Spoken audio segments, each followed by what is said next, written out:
Bonjour, aujourd'hui je vais vous parler d'un pistolet à air comprimé, donc le Benjamin Trail NP. NP parce que c'est un système à nitropiston, c'est-à-dire qu'il n'y a pas de ressort.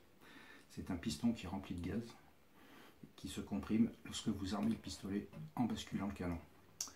Pourquoi cette vidéo? Parce qu'en fait il en existe plein, mais tout en anglais, ou en d'autres langues d'ailleurs. Et j'en ai pas trouvé une seule en français, donc je sais qu'il y a pas mal de gens qui sont intéressés par ce pistolet à air comprimé. Donc voilà, avec mes faibles moyens et style amateur, je vais faire une petite revue, ou une review, n'est-ce pas, concernant cette arme. Donc il est en calibre 4-5 mm, hein, il tire des plans Diavolo, voilà, tout le monde connaît ça. La vitesse initiale, il est en 8 joules. Donc voilà, ce qui donne une petite vitesse initiale assez intéressante, surtout avec des plombs légers, hein, dans les 0,40 et quelques. Sinon, pour le 0,50. présenter, donc voilà, le corps de l'arme ainsi que la poignée sont en plastique noir dur. Hein, la poignée est creuse. Il a une visée réglable. Hein, je parle particulièrement de l'œilleton. Hein, comme vous pouvez le voir, il y a une molette et une deuxième molette. Hein, donc il est réglable en hauteur et en dérive. Ceci dit, concernant le système de visée, bon, moi perso je le trouve pas terrible parce que à mon sens le guidon est trop large. Donc pour centrer un peu le tout, on a un petit peu de mal. Mais sinon, bon, à part ça, il n'y a pas de gros problème. J'ai fait des essais, tir sur appui, donc là on peut le centrer comme il faut, on a le temps, l'arme ne bouge pas. Vous verrez ça vers la fin, les résultats. Concernant la visée, donc vous voyez, c'est une visée avec des petits points fluorescents, un rouge sur le guidon et puis deux verts sur l'œilleton, hein, de type visée Truglo. Voilà, ça vous donne une petite idée.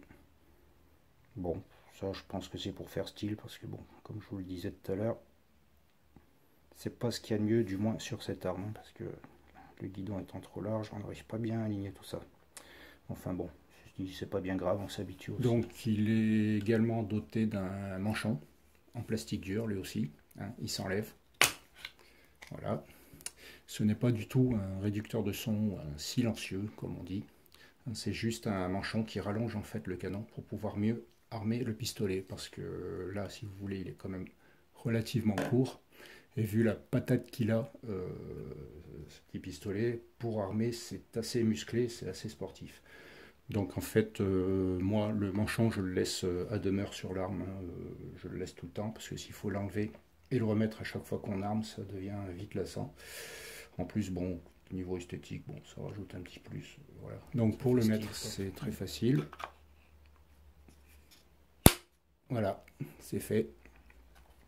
Donc là déjà, si vous voulez, vous avez plus de force pour armer l'arme, ce qui va quand même pas mal. Puis comme je vous disais, question look, ça en rajoute un petit peu, quoi. C'est pas si dégueulasse que ça. Donc voilà. Non, à part ça, il est doté d'une détente réglable. Enfin bon, réglable. C'est un bien grand mot. Vous avez un trou ici à l'arrière du pontet, ce qui vous permet d'insérer un tournevis pour jouer là sur la petite vis qui est juste derrière la queue de détente. En fait, ça rallonge uniquement la course, hein, ça n'enlève aucunement la dureté de la détente, parce que oui, en fait, la détente est un peu dure quand même. Mais bon, encore une fois, c'est pas une arme de compétition, hein, c'est une arme de tir loisir, donc on s'habitue très vite, il n'y a aucun problème. Donc, comme je vous disais tout à l'heure, hein, pour l'armée, c'est facile. Hein, donc, grâce au manchon, premier truc, la petite tape, le canon commence à se casser.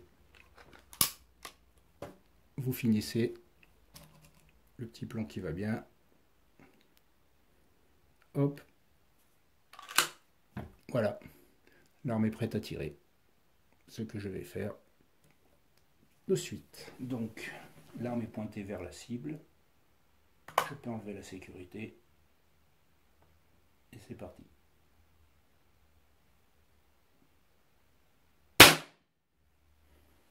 Voilà, ça claque un peu parce que je suis dans une pièce fermée. Mais bon, voilà, déjà ça vous donne une idée. Bien sûr, pour le tir, vous pouvez ôter le manchon.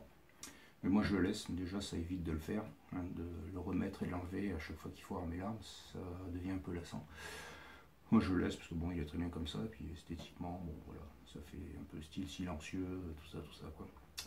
Donc là je vais faire un essai sans, c'est juste pour vous montrer que ce n'est pas un modérateur de son par rapport à tout à l'heure où je l'ai laissé. Donc vous verrez que ça claque tout autant. Arme vers la cible, sécurité. Voilà, vous voyez strictement le même bruit.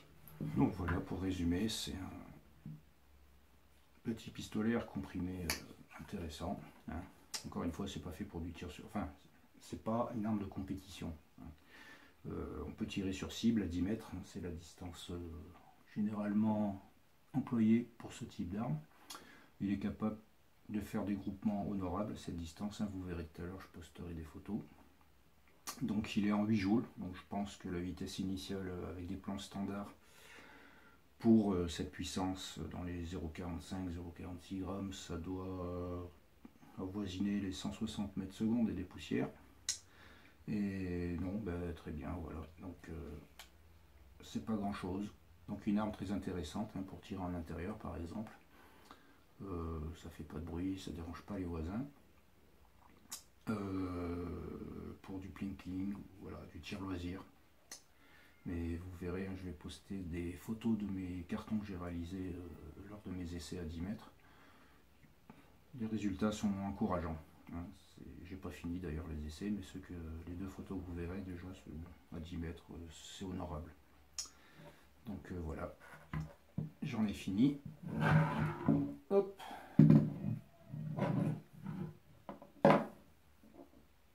Donc voilà, j'ai terminé ma petite vidéo amateur en français sur cet intéressant petit pistolet air comprimé.